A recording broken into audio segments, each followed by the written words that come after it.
8:46, ya está con nosotros en cabina Boris de León, presidente de la Asociación de Jóvenes Empresarios ANGE. Bienvenido, Boris.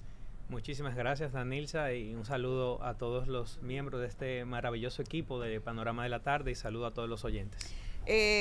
Yo sé que hay muchísimos temas que tocar, sobre todo que tienen que ver con ese lado, pero yo pienso que es justo comenzar por lo último, que ya se envió al Congreso Nacional lo que es el plan anticrisis que está planteando el gobierno. La posición de ANGE frente a este plan que quiere aplicar el gobierno para de alguna forma hacer frente a la crisis generada por todo el escenario internacional. Bien, nosotros en ANGE incluso este viernes publicamos un comunicado oficial pronunciando nuestra posición sobre este tema y básicamente planteamos dos elementos. Por un lado, saludamos las medidas positivas que se han tomado para el sector MIPYMES, sobre todo las microempresas, y algunas flexibilizaciones que se han hecho que estarían beneficiando a la clase media. Sin embargo, advertimos que la actual coyuntura no debe dejar pasar la oportunidad, no debemos perder como país la oportunidad de iniciar un diálogo, un proceso de consenso para una reforma fiscal integral, con la debida gradualidad, naturalmente, no de golpe, sí, pero no abocarnos o no limitarnos a una medida de esta naturaleza que, como ha dicho el propio ministro de Hacienda y Economía, es una medida puntual que viene a resolver una situación específica con relación a la rigidez del presupuesto y el embate de la crisis internacional del petróleo, y que aunque tiene algunos componentes de reformas que vienen a acompañar, digamos, a algunos sectores, no tiene la característica que requiere desde hace más de 10 años la ley de la Estrategia Nacional de Desarrollo. Sí. La ley de la Estrategia Nacional de Desarrollo del 2012 estableció un mandato que históricamente ha sido obviado por todos los gobiernos y que invita al país a hacer un verdadero pacto fiscal, donde se revise no solamente la estructura de los ingresos, sino también la estructura de los gastos, y donde pasemos también a un modelo donde los subsidios no sean generalizados, sino que haya una eficiente focalización. Y desmonte gradual, obviamente. Claro que Pero sí. ¿tú crees que realmente impacta de forma directa, de alguna forma, el día a día, el consumo básico de los dominicanos, como muchos están creyendo? Mira, primero que uno debe valorar, en el caso de esta propuesta que acaba de ser presentada, es un momento para estudiar la propuesta, sobre todo no solo la presentación que hizo el ministro, sino el proyecto en sí, que se depositó en el Congreso Nacional. Y lo menciono porque muchas veces nos queremos solamente llevar de lo que sale en las redes sociales, de lo que sale en los periódicos, y no vamos al documento. Nosotros en ANGE estamos ahora mismo estudiando el documento con un subcomité técnico y vamos a estar participando en el proceso de diálogo con los legisladores. Ya hemos solicitado incluso una reunión en la comisión bicameral a los fines de poder plantear nuestras observaciones específicas que estaremos desarrollando en la mayor brevedad posible. Y lo menciono porque no debemos anticiparnos, no debemos adoptar una medida de esta naturaleza con urgencia y premura, mucho menos ahora, donde estamos viendo una buena noticia de que posiblemente el viernes se firme en Ginebra el acuerdo que pondría fin a la guerra. Y si bien esta mañana escuché al ministro Magín Díaz diciendo que si esto ocurría era beneficioso para el país, pero que no quitaba la necesidad de la reforma, porque es una reforma que se necesita desde hace décadas. Claro, nosotros compartimos la necesidad de la reforma. Ahora entendemos que tiene que ser fruto de un diálogo amplio, de un diálogo abierto y de una apuesta por el largo plazo. No creemos que un 0.6 por ciento del PIB, que es lo que persigue recaudar esta reforma, y el hecho de ya haber advertido una serie de distorsiones. Fíjense que pocas semanas antes de hablarse de este plan anticrisis, el gobierno había estado mencionando el tema de las plataformas digitales, Sí, pero no no incluyó las plataformas No. digitales acá. Entonces nos da a entender que hay una serie de elementos que se están dejando fuera y que serían importantes para una reforma más integral, una reforma más amplia y con una visión, señores, al 2036, porque nosotros nos vamos a limitar a una reforma que solamente resuelva la situación del aumento del déficit fiscal por esta coyuntura internacional, cuando ya el gobierno ha trazado una meta hacia el 2036 con hitos, con ciertos objetivos que necesariamente tienen que ser acompañados por el componente tributario. Boris, mencionas algo que para mí fue muy relevante en este proceso y es la propuesta en las plataformas digitales. Y digo que fue relevante para mí porque a veces para preservar la paz social hay medidas que se quieren implementar y finalmente no se proponen.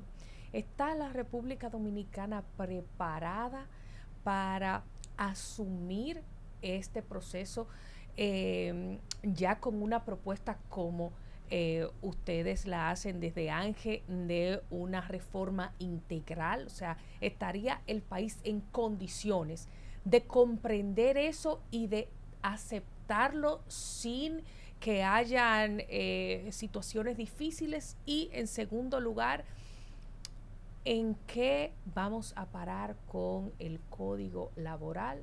Que 2 pasos para adelante y 4 pasos para atrás. Mira, justamente pienso que sí, que el país está preparado, y lo digo por lo siguiente. Por lo que ANGE ha abogado es por un proceso, por una reforma fiscal integral que surja a partir de un diálogo público-privado y de una amplia concertación nacional. La idea no es depositar un proyecto un viernes y que se apruebe en una semana. La idea es que se pueda discutir el proyecto país, cuáles son esas mejoras que se pueden implementar, que hay algunas que se han avanzado en esta pieza, pero faltan otras y faltan las correcciones de ciertas distorsiones que ya el ministro Magín Díaz tenía tiempo advirtiendo. Nosotros tenemos que reconocer una situación. La última gran reforma fue en el 2012. Sí. Estamos en el año 2026. ¿Qué ha estado ocurriendo?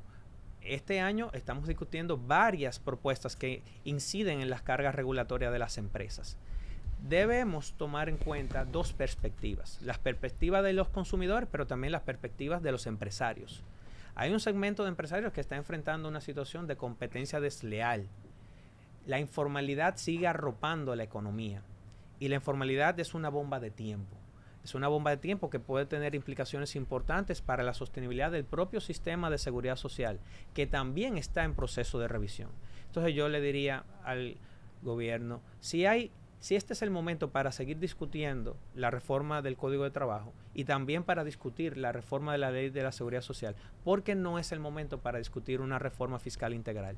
Cuando estos 3 componentes, el laboral, el de seguridad social y el tributario, inciden y son parte de los obstáculos precisamente que han llevado a que las MIPYMES estén en la informalidad en más de un 86%. Claro.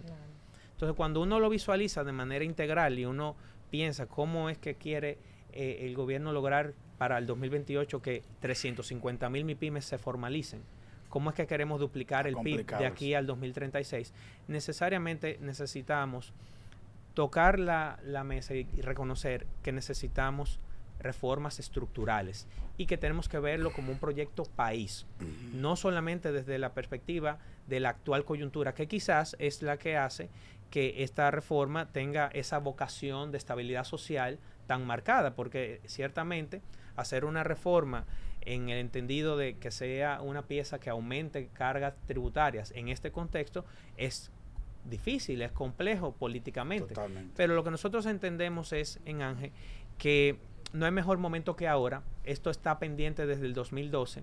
Varios gobiernos han dejado pasar la oportunidad y el hecho de que el presidente Abinader se aboque a un proceso más amplio, lo que realmente haría es dejar a este presidente como un presidente verdaderamente transformador y dejaría un legado que lo situaría entre pocos que han ocupado esa posición, porque estaría marcando un antes y después en lo que respecta a la adopción de políticas de largo plazo. Vamos a ver, mira, decía mi profesor de desarrollo económico que cualquier medida de política económica tiene que ser económicamente necesario y políticamente posible. Entonces, el pacto fiscal es lo ideal, pero los políticos hacen lo que es posible, a veces dentro de un contexto.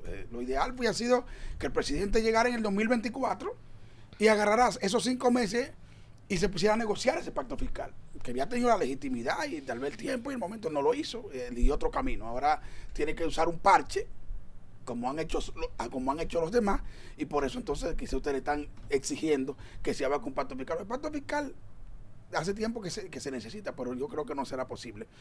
Ahora bien, está muy claro que necesitamos un planteamiento integral que revise ingresos, créditos, es decir, cómo se endeuda el país, y también que mire cómo gasta el Estado. Eso serían las 3 grandes ejes de un pacto fiscal.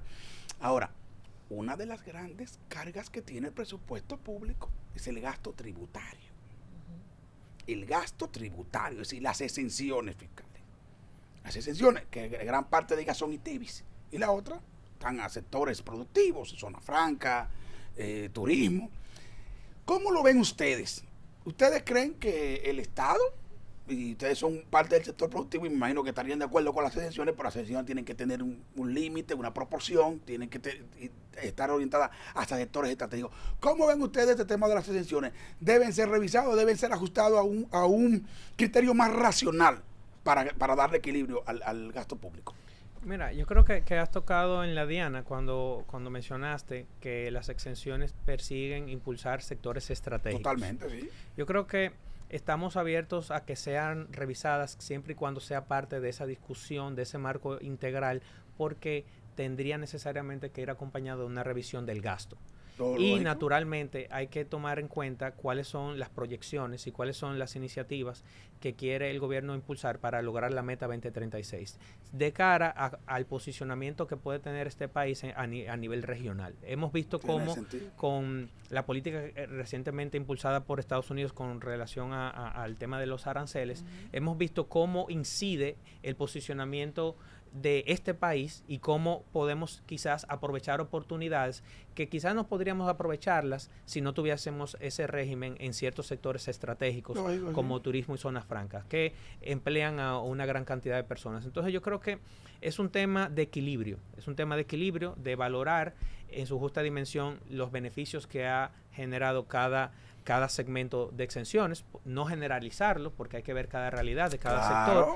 Pero sí, y que tengan un límite, sí sería naturalmente esto 40, 50 años. Y sí sería naturalmente esto llevado a una mesa de diálogo y sería sopesado sobre la base de la perspectiva de generación de mayor competitividad. Bori, fíjate, siempre que se presenta una reforma o como le quieran llamar, y esta no es la excepción, se habla de los efectos directos. En este caso se habla de efectos directos para los grandes empresarios, pero poco se quiere hablar de los efectos indirectos, que no hay forma de excluirlo, lo tienen.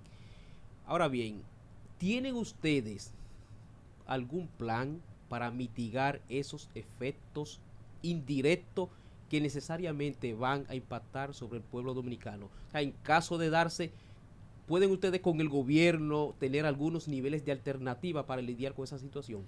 Y hablo de inflación. Mira, el gobierno tiene como parte de este plan anticrisis, tiene también una meta que lo ha mencionado el ministro en su presentación, que es la meta de reorientar el gasto. Hay un segmento de gasto que ellos han identificado y que ellos están trabajando para su reorientación. Yo creo que el aspecto inflacionario también va a tener que ver mucho con cómo vaya evolucionando la situación internacional, porque como advertimos ahorita, si se resuelve la crisis, bajarían los precios de los combustibles y, como dijo el ministro esta mañana, se bajarían entonces los precios a los consumidores, porque también hemos visto ocasiones donde bajan los precios internacionales y no bajan los precios locales. Pero, naturalmente, en un contexto como este, ya el ministro dijo que, bueno, si bajan los precios internacionales, que ya bajaron, pero hay que ver, porque hay mucha volatilidad, hay que ver si realmente se cierra este acuerdo y si se mantiene en el tiempo, pues estos precios darían lugar a una mejora con unos descuentos que tendrían que llegar al comercio local y que quitarían un poco de presión sobre la inflación que mencionas. Creo que cada sector es diferente y para hablar de los efectos indirectos habría que ver cómo se va a implementar la reforma y tomar en cuenta que estamos en un momento todavía de estudio del proyecto, porque hay que ver en qué medida es que las distintas disposiciones van a entrar en vigencia. Bori, usted plantea que se han dejado de lado algunos de los planteamientos de la Estrategia Nacional de Desarrollo. ¿Piensan ustedes como organización retomarlo y hacer su planteamiento de lo que ustedes entienden que debería ser esa reforma? Y si dentro de los planteamientos de ustedes estaría revisar las exenciones y revisar el tema de la cesantía en la reforma laboral. Mira, nosotros entendemos que existe la oportunidad aún de iniciar un proceso de diálogo tendente a una reforma fiscal integral, porque es un tema de proceso. Ahorita mencionabas que se había intentado en varias ocasiones llevar a cabo la reforma, pero que no se había hecho, y sabemos que la última tuvo escollos o tuvo obstáculos debido al proceso que se utilizó para su presentación a la ciudadanía. Quizá debió ser precedida de un proceso más amplio de diálogo y de concertación. Porque en este tipo de situaciones, señores, influye mucho la forma de cómo tú haces la política pública, cómo tú la das a conocer a los sectores que van a estar impactados. El mandato de la Ley de la Estrategia Nacional de Desarrollo es un mandato hacia una concertación nacional, donde estaría todo sobre la mesa. Estaría el modelo tributario completo, pero no solamente el modelo tributario, estaría el pacto eléctrico y los hitos pendientes de cumplimiento del pacto eléctrico, y nosotros entendemos que es viable porque el gobierno puede establecer una ruta de implementación con gradualidad, es decir, que no se aplique todo de manera inmediata, sino que en un lapso de 5 o 6 años se vaya aplicando gradualmente.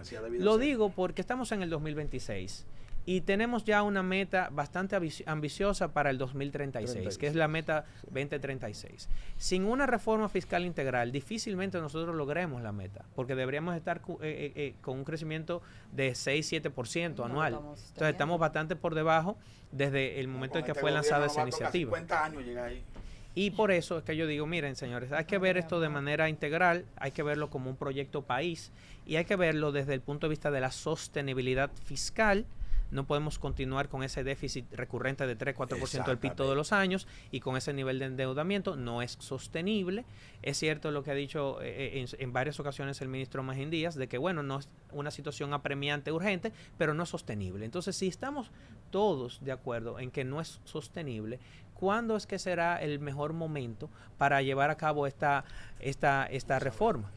Bori, usted ha hablado del planteamiento que han hecho ustedes, pero hay una situación, hay una realidad que la hemos palpado incluso cuando en algún momento se intentó realizar aquella reforma fiscal, y es que aunque se habla de no impactar tan duro, digamos que a los consumidores o en este caso a la clase media, que es la que resulta más impactada, siempre hemos visto que no solamente grandes empresarios, grandes comerciantes, solo se hace anunciar la reforma fiscal, y aunque se habla de no aumento de precios a canasta básica, por ejemplo, y a otros productos de primera necesidad, pues no hay que esperar la reforma fiscal porque automáticamente comienzan a subir y no hay absolutamente nadie que regule. Y bueno, realmente no podemos regularlo, pero por lo menos tener una estabilidad de precio. En ese sentido, ¿cuál es, digamos que, la recomendación de Ángel en este caso para las grandes cadenas de comerciantes o, en su defecto, qué papel deberían jugar los empresarios aquí en esta ocasión? Mira, yo creo que el CONEP ya hizo su pronunciamiento sobre este tema y también lo ha hecho la Asociación de Industrias. Ambos han hablado de la importancia de una ampliación de las medidas y han hablado de la necesidad de mayor nivel de diálogo y también de no dejar aprovechar la oportunidad para una convergencia hacia un pacto fiscal integral. ARD puntualizó lo del equilibrio particularmente y ya indicó que hay mejoras técnicas que se van a estar planteando sobre la mesa con relación al proyecto. nosotros tenemos que tomar en cuenta lo siguiente. Estamos en una economía de libre mercado constitucionalmente protegida y se están discutiendo varias reformas normativas que impactan las cargas regulatorias, varias, no solamente este último plan anticrisis. Ahorita me preguntaban sobre el Código de Trabajo, eso está pendiente. Nosotros desde ANGE advertimos que el Código de Trabajo no incluye medidas diferenciadas para las MIPYMES en particular, que deben tener un trato diferenciado, no tener el mismo trato que las grandes empresas.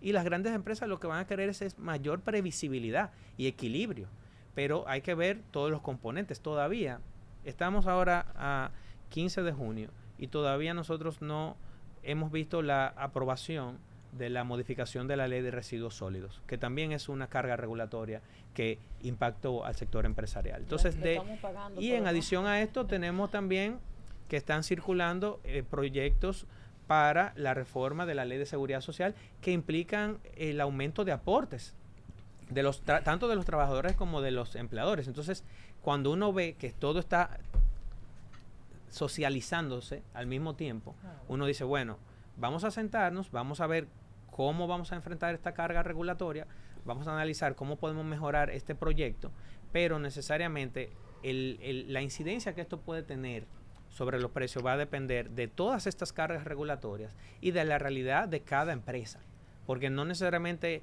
la situación mía es la misma situación de un colega. Claro. Boris, tú planteaste en un momento que hay 3 proyectos que deberían de estudiarse o discutirse de manera conjunta, que es el Código Laboral, que está en eso desde hace más de 20 años, ya es mayor de edad, está la Ley de Seguridad Social y la reforma fiscal, pero de acuerdo a lo que establece la Estrategia Nacional de Desarrollo. El pacto fiscal. Pero tú no entiendes que eso es una bomba de tiempo, porque mira, por ejemplo, la gente entiende que el Código Laboral ya estaba a punto de ser aprobado por completo en el Congreso Nacional. Pero surge este plan anticrisis y vuelve otra vez a una comisión y ya la gente entiende que es porque parte del gobierno hay un tipo de negociación con relación a ese plan para que tiene que ver con el Código Laboral. ¿Qué tú le dices a esa gente? Mira, la verdad es que la gente piensa que hay presión para ceder en una cosa que ustedes quieren en base a la otra. Exactamente. La patronal. Por ejemplo, exenciones y cesantía. Esos son 2 temas fundamentales en ese tema. Y ya se entiende que se está negociando por ahí. Mira, la verdad es que ANGE y muchos otros gremios del sector empresarial están pues muy ávidos de que se lleve a cabo la reforma del Código de Trabajo. O sea, no hay un... ¿Tú crees? Claro que sí, porque no hay un ¿Con interés... cesantía o sin cesantía? No hay Pero un es la interés. patronal que ha bombardeado eso, esa aprobación. Lo que pasa es que nosotros tenemos Porque los trabajadores no tienen poder para poder detener esa reforma. Mira, yo creo que lo que pasa es que tenemos de nuevo que recoger el componente del equilibrio y tenemos que recoger el componente de cómo queremos motivar, cómo queremos incentivar que se generen más empleos y que se genere mayor competitividad. Sí. En ningún momento estas reformas, ninguna de las que se están discutiendo van a afectar los derechos adquiridos de las personas. Ahora tenemos que ver cuáles son las mejoras regulatorias que podemos impulsar para motivar a que las empresas contraten más personas, a que se genere más empleo privado y de mejor calidad, y que los aumentos de salario no sean un miedo o un terror debido a la cesantía. Porque muchas empresas no dan el paso de mejorar las situaciones laborales de sus empleados por el temor de la cesantía. Entonces, yo creo que hay mecanismos que se pueden impulsar para que sea más equilibrada la carga regulatoria, porque tenemos una ley de seguridad social que no estaba vigente cuando se aprobó el Código de Trabajo. Y eso hay que entenderlo. Todo empresario hace una tabla de Excel, hace un análisis matemático financiero para poder desarrollar su negocio y analiza cuál es el costo a largo plazo de los empleados. Entonces, son cuestiones que están vinculadas. ¿El seguro de desempleo podría funcionar? Bueno, el seguro de desempleo, de hecho, está ordenado por la propia Ley de Seguridad Social desde el 2001. La Ley 87-01 lo establece, que el Consejo Nacional de Seguridad Social, en un plazo de 18 meses, si no me equivoco, iba a desarrollar un proyecto sobre el seguro de desempleo para tratar el tema de la ¿Quién va a cesantía. poner los monos? Lo dice el legislador del 2001 y estamos en el 2026. Por eso yo Boris, digo, mira, pero en ese punto, y que no 25 quiero años. que se quede relacionado a la seguridad social y a la necesidad imperante de la modificación de la ley, tú mencionabas que se está solicitando que haya mayores aportes tanto del empleador como del empleado. ¿Qué propondría Ángel o qué posición tiene Ángel en cuanto a que estos mayores aportes se realicen o no, si se pueda traducir en una mejor cobertura o en ampliar la cobertura que tienen los ciudadanos? Mira, siempre y cuando se haga con la debida gradualidad, nosotros entendemos que cuando esto se presente podremos fijar una posición oficial al respecto. Pero sí ya hemos visto a los dos superintendentes haciendo, jornadas de socialización. Lo que debe entender la ciudadanía es que esto es integral para un empresario. O sea, el empresario tiene que valorar la carga del Código de Trabajo, la carga de la Ley de Seguridad Social y la carga del Código Tributario al momento de iniciar un negocio y al momento de también crecer o apostar e invertir. Eso es verdad. Para tú invertir en tu negocio, tú tienes que hacer un análisis de los tres componentes. Si tú vas a invertir el capital de trabajo. Claro. Entonces yo creo que hay pasos de avance con esta iniciativa legislativa que acaba de llegar al Congreso, pero se queda corta. Tenemos que apostar a la sostenibilidad y a la visión de largo plazo. Nosotros no nos podemos quedar solamente con una reforma tipo parche. De hecho, creo que estamos políticamente en un momento estelar porque tenemos un presidente que ya reformó la Constitución de la República para no reelegirse, que eso también es algo loable, pero además un presidente que no está pensando en reelección, no está pensando en su campaña. Entonces yo creo que un presidente que puede tener este legado de ser el presidente transformador con estas iniciativas de gran calado y que están pendientes desde hace décadas. Bueno, a esta presidente se lo dijo el presidente de Ángel también. Pero entonces Gracias, ustedes no son Boris. que tienen el tranque con No, la claro aprobación que no. del Código Laboral. No, Ustedes no nosotros son que tienen el tranque. Nosotros abajo. estamos abiertos a el diálogo y queremos que sea plural y que sea abierto y participativo el proceso. Muchísimas gracias, Boris, por acompañarnos en Panorama de la Tarde en medio de esa agenda tan apretada, sobre todo ahora con todos esos temas, ¿verdad que sí? Claro. Gracias a ustedes y a todo el público oyente. Vamos a una pausa, al regreso hay más en Panorama de la Tarde.